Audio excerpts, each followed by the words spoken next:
Welcome back, ladies and gentlemen. It is I, the Oscar-nominated a-hole, and we have some sad news today.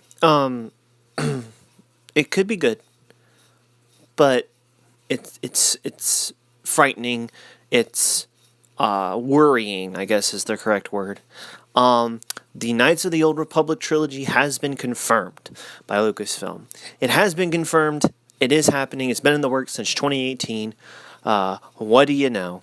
The scariest part about it is, though, I don't think Lucasfilm is learning their lesson, y'all. I think we need to keep pushing the pressure, because they ain't learning. They're losing millions of dollars, losing their shit. Their sales for their toys is going down like crazy. The Star Wars stock was the lowest of all the other stocks at Disney last year. And yet, they're not thinking. The only thing I can hope for is that these will most likely be coming out after Kathleen Kennedy's 3-year contract's been up, and hopefully we'll have a better competent leader who will make sure that certain things happen in good ways. The reason why I'm saying it's not a good thing, because at first I was a little worried. Oh, D.B. Weiss and David Benioff and D.B. Weiss. I'm really hoping that they'll, oh God, I really hope that they do a really good job, because season 8 of Game of Thrones, lackluster. Please, please, please do good on this Knights of the Old Republic trilogy. Come to find out, they're not doing a Knights of the Old Republic trilogy. It's someone totally different. Want to know who? It is this name I have never heard of before. It is long, it is freaky, it is weird. But it is a woman. It is a whammon. And the whammon is also writing one of the sequels to the Avatar films. Fantastic. While she writes for one science fiction franchise that will most likely not succeed, she'll write for another one, which if she fails, she is writing. This girl better have fucking played the damn games religiously and obsessively, read the books, read the comics, studied the canon and the lore, and lived in it all her childhood.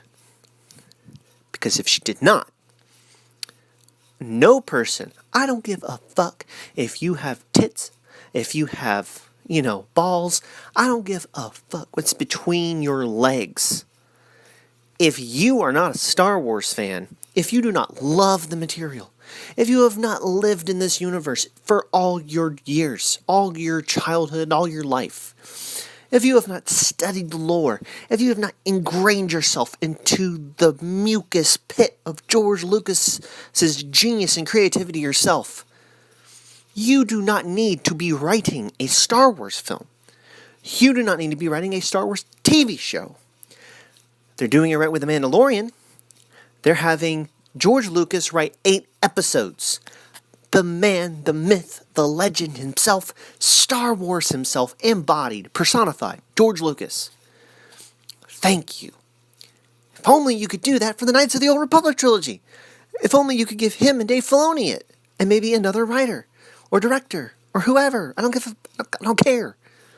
But because it's a whammon, and because it's Lucasfilm, guess what that means? It means that we're just going to get more BS. Whammon power. Whammon. And I swear to God, if they do the Revan arc, and they make Bastila Shan the main character, and make her emasculate Revan, and make her this supreme badass, I am going to be so fucking furious. Bastila Shan is probably, in my opinion, my favorite female character of Star Wars lore. She is a badass, but feminine. She's beautiful, but a warrior. She got married to Revan. She had a baby. They fell away from the Jedi Order to be together. Basically, what Anakin and Padme should have done, but Anakin was crazy. Revan is a badass, but he also has a heart. And he's basically what Anakin should have been. That's basically, Revan and Bastila is what Anakin and Padme should have been. But then Anakin lost his mom, and then he went batshit insane, and then he's like, no, I must have all the power, and oh, he didn't say it like that. He was like, I have to have all the power, and, George Lucas's directions, I love the man to death, but he cannot tell someone how to emotionally act. Unless it's Star Wars Episode 3. In that case, excellent job, Mr. Lucas. Anyways, seriously, you're going to have a woman direct? And it's not because she's a woman. It's just because I know what Lucasfilm is like. And I know the atmosphere and the culture that they're currently in. And it's not, oh, we're just going to pick a woman because she's the best fit for the job. Lucasfilm's going, oh, it's a woman. We'll sell it off of that. It's the first female directed Star Wars film since 1980. Look how diverse we are. You need to go see this movie because it has diversity behind the camera.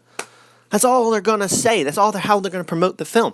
Literally, the trailer could look worse than the Sonic the Hedgehog trailer. And they will still say, you need to go see it because a woman directed it. And if you didn't like it, you're a freaking misogynist and you need to go die.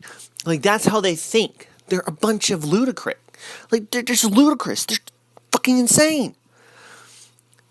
Why do I need to go see a film that looks like garbage because a woman with a vagina sat behind the camera and went, cut, action, go, cut, action.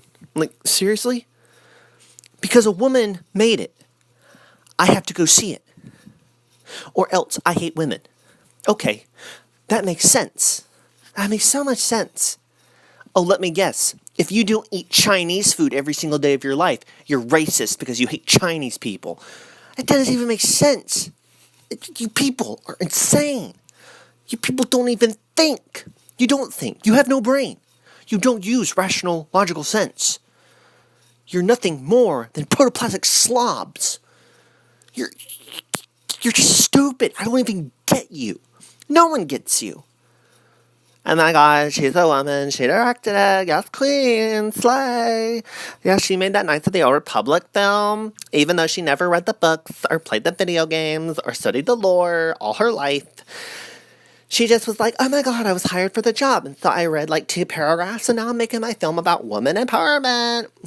Because she probably gets the story, and she's like, well, who is the first one? Who's the women in this Knights of the Old Republic? I'm going to make them my main characters. It's like, how about picking the most popular ones or the most obscure ones and elevate them from the lore? No. Is it a woman? I could do women. Because women power. No, I don't hate all women behind the camera, obviously. The first, the Wonder Woman movie with Gal Gadot was directed by a woman. I didn't know. I went and saw the movie because I saw Gal Gadot and I was like, yes. And I saw it and I was like, this is a great film. No, women are better than men are better than women. It was a perfect equal balance. I was like, cool. Great film. Thank you, DC. But this is Disney. And this is Lucasfilm we're talking about. Under Kathleen Kennedy.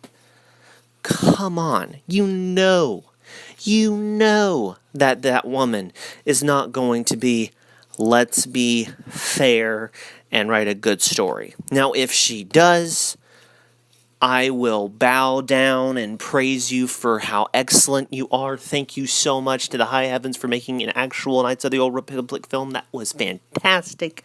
Thank you. But if you push your politics into this film, I can promise you now, the whole entire Star Wars fan base will flip the fuck out more than you saw in The Last Jedi. Because not only will you have taken Luke Skywalker in the original trilogy and smashed it to hell, you will have taken the last untainted thing that we love and fucked it up the ass. And if you do that, there are going to be so many Star Wars fans who will say, fuck it, I gave you a chance, I tried, and you just lost my entire faith in the entire franchise until you give it back to George or Dave Filoni. Fuck it. I'm not paying a dime for this shit. And if they don't learn from their lesson, I swear, Lucasfilm is like a 10-year-old kid who can't fucking get the point. You will beat his ass and you will take all his stuff away. Write sentences, 1,000 sentences, a paragraph long each. And the kid will just keep doing it. And it's like, what is wrong with you? We're telling you not to do it. And he's just like, I'm gonna fucking do it anyways. And it's just, come on, Lucasfilm. Come on. And they're just sitting there. Did you watch the Vanity Fair video? Wow, this is so amazing. This is like the greatest film of all time. Isn't it just so beautiful? And it's like, that's what you said about The Last Jedi. And then we saw The Last Jedi and we were like, this is total garbage shit. What are you talking about? It's so beautiful. Wow, this is amazing. Oh, look at this droid. Isn't it so great? It has colors. Oh, wow, so pretty. Oh my God. Look, think, people. Think. Don't act like a kid at a candy store, okay? Act like mature adults. Star Wars is something that should be taken seriously. Star Wars is a film series that should be taken seriously. It is a drama. It is a soap opera. It is a space opera. It is something to take with seriousness. And you know you have driven the franchise into the ground when a parody of it, Spaceballs itself, is a better representation of Star Wars than your own movies. You have crashed the ship to hell. Anyways, sorry for my rant. I hope that you all at least have a little hope for this film. It won't be coming out anytime soon. Hopefully they'll have so much time to write the film that it'll be flawless. Hopefully, let's just hope that they'll have like 7 years to write it, and then when they get done, it'll just be the perfect script of all time. Let's just hope and pray. Anyways, tell me what you guys think about this news down in the comment section below. Like the video, subscribe to the channel if you haven't done so already. And as always, ladies and gentlemen, I hope that you have a fantastic rest of your day. Well, I was going into Washington Station to pick up some power converters. You can waste time with your friends when your chores are done. Come on. Well, I was going into Washington Station to pick up some power converters. Luke!